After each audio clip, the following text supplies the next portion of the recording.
او میرے نبی کے غلاموں، میں نے یہ رنگ بھی دیکھا ہے کہ حضور نے اتنا کھڑے رہے، اتنا قیام کیا کہ مقدس پیروں میں ورم آ گئے، سوج گئے پیر۔ ہم سیر کرنے گئے تو تھک گئے، بات الگ ہے، لیکن عبادت میں یہ بھی تو مسلم شریف ہے نا، یہ بھی تو دین ہے نا، یہ بھی تو حضور کی سنت ہے، یہ بھی تو وہ چیز ہے جو کریم کی آنکھوں کی ٹھنڈک ہے۔ سیدہ فرماتی پیروں میں ورم آ گئے، ساری رات ہی حضور نے نماز پڑھی اور ایک ہی آیت بار بار دہرائی۔ مسجد نبی میں بلال حبشی نے فجر کی اذان دے دی اور حضور ابھی مصلی پہ تھے۔ کریم فارغ ہوئے، میں نے عرض کی یا رسول اللہ صلی اللہ علیہ وسلم، آپ کے تو صدقے اللہ اگلے پچھلوں کے گناہ معاف کرے گا، تو آپ اتنی آہوزاری کیوں فرماتے ہیں؟ آپ تو شفیع ہیں، آپ تو انبیاء کے امام ہیں۔ تو حضور نے فرمایا عائشہ تم نے گنوایا ہے نا میرے اللہ کی مجھ پر کتنی رحمت ہے، افلا اکون عبدا شکورا، فرمایا اگر اس نے اتنی نعمتیں دی ہیں تو کیا میں اس کا شکر گزار بندہ نہ بنوں؟ میں شکر گزار بندہ نہ بنوں اس کا؟ پھر اگر اتنی نعمتیں اس نے دی ہیں، مجھے اتنا نوازا ہے، تو پھر میں اس کے سامنے سجدے نہ کروں؟ او میرے بھائی، بڑے قابل فخر لوگ ہیں ہم کہ ہم نبی پاک کے غلام ہیں، ہم قابل فخر ہیں کہ نبی کریم کے غلام ہیں۔ کیا کبھی اس غلامی کے شکرانے میں بھی دو نفل پڑے کہ یا اللہ تیرا شکر ہے تو نے ہمیں حضور کا غلام بنایا ہے؟ یاد رکھیں کہ اپنی روحانی زندگی کو آباد کرے، استغفار پڑھیں، تسبیحات کریں، کچھ چھوٹے چھوٹے اعمال ہیں ان کو اپنی زندگی میں حصہ بنائیں۔ ترمذی شریف میں حدیث ہے، نبی پاک صلی اللہ علیہ وسلم نے فرمایا 3 مرتبہ صبح 3 مرتبہ شام اعوذ باللہ السمیع العلیم 3 دفعہ یہ پڑھو، اور 1 دفعہ سورۃ حشر کی آخری 3 آیات، واللہ الذی لا الہ الا هو عالم الغیب والشہادۃ هو الرحمن الرحیم۔ اعوذ باللہ من الشیطان الرجیم ہے نا، اس کو پڑھنا ہے اعوذ باللہ السمیع العلیم من الشیطان الرجیم۔ فرمایا 3 دفعہ اس کو پڑھو اور 1 دفعہ سورہ حشر کی 3 آیتیں، 1 دفعہ صبح اور 1 دفعہ شام۔ صبح کیا ہے، شام کیا ہے؟ تو اعلیٰ حضرت بریلوی فرماتے ہیں صبح سے مراد ہے آدھی رات ڈھلنے سے لے کر سورج نکلنے تک، آدھی رات ڈھلنے سے لے کر یعنی تہجد کا ٹائم سے لے کر سورج اور شام کیا ہے، دوپہر ڈھلنے سے لے کر مغرب کی اذان تک، یہ شام ہے۔ اب سن لیں، یہ ترمذی کی حدیث ہے سیاستہ کی، نبی پاک نے فرمایا جس نے 3 مرتبہ اعوذ باللہ پڑھی اور 1 بار سورہ حشر کی آخری 3 آیتیں پڑھی، 1 دفعہ صبح پڑھے 1 دفعہ شام پڑھے، نبی کریم علیہ السلام فرماتے ہیں اگر صبح پڑھے گا تو 70,000 فرشتے شام تک، اور اگر شام کو پڑھے گا تو 70,000 فرشتے صبح تک پڑھنے والے بندے کی مغفرت کی دعا مانتے رہیں گے۔ چلے میں تو اس بات پہ بھی بڑا راضی ہوں کہ پہلی دفعہ اہل سنت میں ایسا ہو رہا ہے کہ وظیفہ ملنے پر لوگ نعرے لگا رہے ہیں، ورنہ وظیفہ بتائیں تو کل یہ بھی پڑھا گے پر کوئی تویز بھی لے چھڑو مارا جا۔ ایک صاحب آئے مجھے کہنے لگے جی برکت کوئی نہیں، غربت بڑی ہے۔ میں نے کہا سرد واقعہ پڑھا کر، کہتے پیر صاحب تھوڑی تکلیف کرو کو میں نے تویز بھی کر دیو۔ میں نے ان سے کہا خدا کے بندے، میں تویز دوں گا پتہ نہیں کام بنے گا نہیں بنے گا، صورت واقعہ بھائی یہ وہ تویز ہے جو مدینے والے رسول نے عطا فرمایا ہے کہ صورت واقعہ پڑھو تمہیں کبھی فاقہ نہیں آئے گا۔ تو وظائف پڑھیں، عبادات کریں، تیاری کریں، کچھ نیک اعمال بچائیں ایسے جن کا ہمیں پتہ ہو، جو ہمارے رب کو پتہ ہو۔ حضرت عبداللہ ابن عمر رضی اللہ تعالیٰ عنہ، حضرت عمر کے صاحبزادے، مکہ مکرمہ میں ان کی قبر ہے۔ میں نے جب انہیں پڑھا تو مجھے ان سے بڑا پیار ہو گیا، لیکن آپ کو پتہ ہے وہاں جا کے کسی شخص کا مزار تلاش کرنا یا پوچھنا ایک مشکل کام ہوتا ہے۔ تو ایک دفعہ میں مکہ شریف میں حاضر تھا، تو ایک گاڑی والا ڈرائیور مجھے کہنے لگا کہ مولانا میں آپ کو جانتا ہوں، مجھے آپ سے محبت ہے، ایک بات بتاؤں آپ کو؟ میں نے کہا بتاؤ۔ کہنے لگا حضرت عبداللہ ابن عمر کی قبر دیکھنی ہے۔ میں نے کہا یہ تو نہیں کہہ رہا، یہ کسی نے بندوبست کا ہے، یہ اللہ نے تیرے دل میں بات ڈالی کہ ہو گیا تو لے چل مجھے۔ حضرت عبداللہ ابن عمر کو نبی پاک نے فرمایا تھا راجل صالح، یہ نیک بندہ ہے، یہ متقی آدمی۔ حضرت عبداللہ ابن عمر رضی اللہ تعالیٰ عنہ سیدنا فاروق اعظم رضی اللہ تعالیٰ عنہ کے صاحبزادے ہیں، اور ان کی ہمشیرہ سیدہ حفصہ رضی اللہ تعالیٰ عنہ حضور کی زوجہ محترمہ۔ ایک دن اپنی ہمشیرہ سے کہنے لگے کہ نبی کریم صلی اللہ تعالیٰ علیہ وسلم گھر میں آئے نا، اور اگر حضور غم امت میں پریشان نہ ہو، طبیعت کو حشاش بشاش دیکھو، تو ذرا پوچھنا تو صحیح حضور کا میرے بارے میں کیا خیال، پوچھنا تو صحیح کہ کریم کی بارگاہ میں میرا کیا مقام ہے، میرے بارے میں حضور کیا فرماتے ہیں۔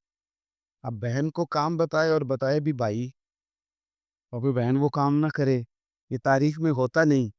حضرت عمر فاروق رضی اللہ تعالیٰ عنہ کی صاحبزادی ام المومنین رضی اللہ تعالیٰ عنہ فرماتی ہیں کہ میں تو بس منتظر تھی، انہوں نے تو کہا تھا نا کہ اگر تم حشاش بشاش دیکھو تو بات کرنا، لیکن حضور تشریف لائے، میری باری تھی، میرے گھر تشریف لائے، کھانا پیش کیا تو فوراً میں نے عرض کی حضور ایک بات پوچھنی تھی۔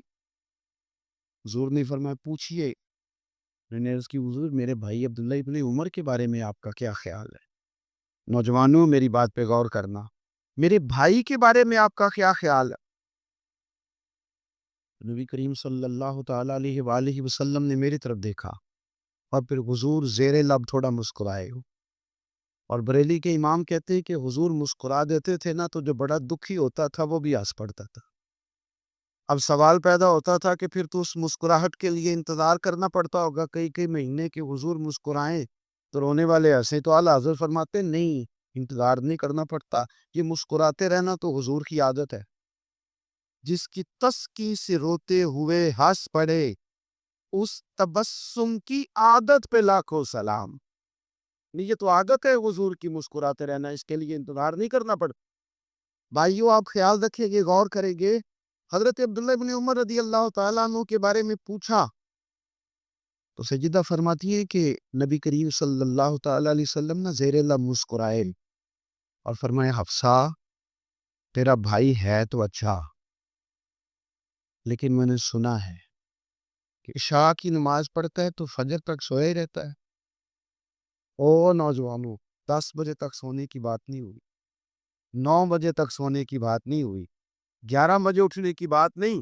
حضور فرمانے لگے میں نے سنا ہے کہ عشاء کی نماز پڑھ کے سو جاتا ہے اور فجر تک سویا ہی رہتا ہے، اسے چاہیے کہ تہجد کے وقت اٹھا کرے، اللہ کی بارگاہ میں حاضر ہوا کرے، آہوزاری کرے، سجدے کرے، عبادت کرے، اٹھتا ہے اور فجر میں جا کے اٹھتا ہے۔ حضرت جناب حفصہ رضی اللہ تعالیٰ عنہ کہتی ہے میں نے جناب عبداللہ ابن عمر کو پیغام دیا اور میں نے کہا میرے جوان بھائی سن، نبی پاک نے فرمایا ہے تو اچھا پر تہجد میں نہیں اٹھتا، نفل نہیں پڑھتا۔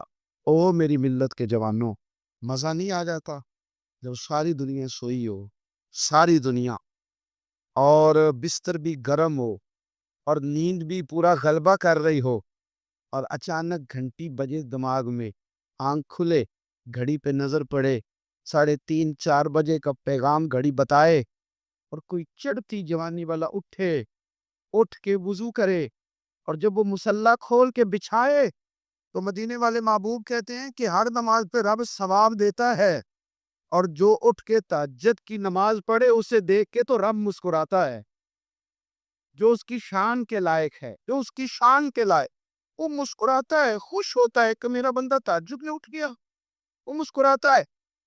کاش ہماری صبح کبھی اپنے مالک کے نام ہو جائے، کاش کہ صبح حضرت ابو الحسن رحمۃ اللہ تعالیٰ علیہ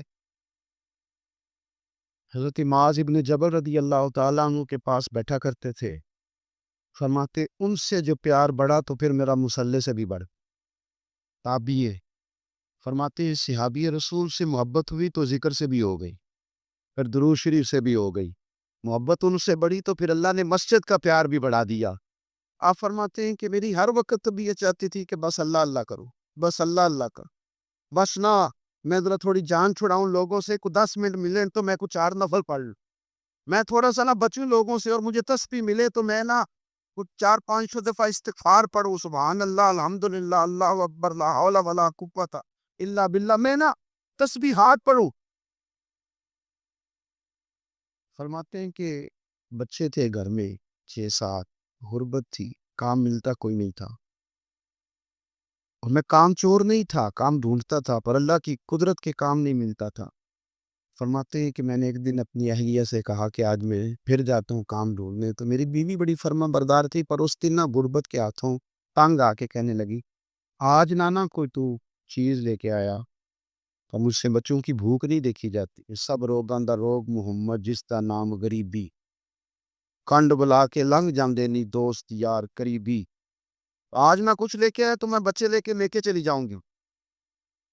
شیخ فرماتے ہیں کہ میں بڑا پریشان گھر سے نکلا پر میں نے صبح سے لے کے زور تک کام ڈھونڈا، کام ملا کوئی نہیں، تو میرے دل میں خیال آیا چلو کام نہیں ملتا تو اللہ اللہ تو کرے نا، چلو بندوں کی مزدوری نہیں ملتی تو رب کریم کی عبادت ہی کرتے ہیں۔